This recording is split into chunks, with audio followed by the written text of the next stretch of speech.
আমরা রেগুলারই যে ইফতারের আয়োজনটা করে থাকি স্কুল প্লাস মার্কেটের সামনে, এটা চলমান আছে এবং চলমান থাকবে।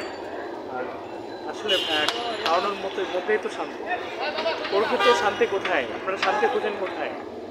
কোটি কোটি টাকা কামাবেন, লাখ লাখ টাকা কামাবেন, টাকা বিদেশে পাচার করবেন, এটাই শান্তি? আসলে না।